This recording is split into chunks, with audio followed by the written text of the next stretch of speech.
100 साल की खूबसूरत रानी के अद्भुत रहस्य की कहानी एक छोटे से राज्य में शुरू होती है, जहां लोग उसकी सुंदरता और यौवन के रहस्य को लेकर हैरान रहते थे।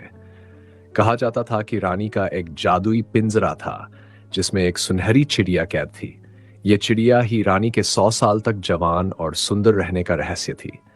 हर पूर्णिमा की रात रानी उस पिंजरे के सामने बैठती और मंत्रों का जाप करती, जिससे उसकी ऊर्जा और सुंदरता बनी रहती। पर एक दिन एक साधु ने राज्य में आकर बताया कि अगर इस चिड़िया को आजाद न किया गया तो राज्य पर बड़ा संकट आएगा। रानी के सामने मुश्किल खड़ी हो गई, अपनी सुंदरता बचाए या राज्य को विनाश से बचाए। अंततः रानी ने चिड़िया को मुक्त कर दिया। जादुई पिंजरा टूट गया और रानी धीरे धीरे सामान्य हो गई, परंतु उसका त्याग और राज्य के प्रति प्रेम उसे सदा के लिए अमर कर गया। क्या आपने कभी सोचा है कि एक साधारण सी घंटी आपकी जिंदगी बदल सकती है? एक गांव में एक गरीब किसान था जिसके पास एक पुरानी घंटी थी।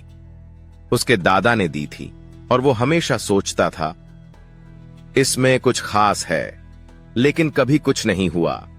फिर एक दिन गांव में भयानक तूफान आ गया। सब लोग डर के मारे घरों में दुबक गए। किसान ने सोचा, चलो इस घंटी को बजाता हूं। जैसे ही उसने घंटी बजाई, पहाड़ से एक चमकदार रोशनी निकली और तूफान थम गया। लोग बस देख रहे थे, जैसे किसी जादू का खेल हो रहा हो।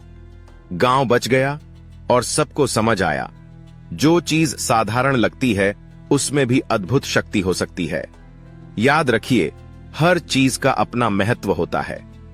एक छोटे से गांव में आकाश और प्रिया नाम के दो युवा रहते थे। आकाश एक सीधा सादा मेहनती लड़का था और प्रिया एक हंसमुख और चुलबुली लड़की। दोनों का गांव एक नदी के किनारे बसा हुआ था, जहां दिन भर हरियाली और शाम को ठंडी हवा का मजा लिया जा सकता था। आकाश और प्रिया बचपन के दोस्त थे। दोनों का साथ ऐसा था जैसे दो फूल एक ही शाख पर खिले हों। लेकिन जैसे जैसे वे बड़े हुए, उनका रिश्ता दोस्ती से कहीं ज्यादा गहरा होता गया।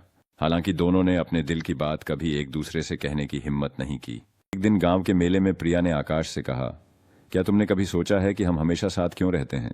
आकाश ने शर्माते हुए कहा, शायद इसलिए क्योंकि तुम मेरे लिए सबसे खास हो। यह सुनकर प्रिया मुस्कुराई और बोली, और तुम मेरे लिए सबसे खास हो। उनकी यह बात सुनते ही दोनों की आंखें मिल गईं और एक पल के लिए समय जैसे थम गया। तभी गांव के बाकी लोग उन्हें ढूंढते हुए वहां आ पहुंचे और उनकी बातचीत अधूरी रह गई।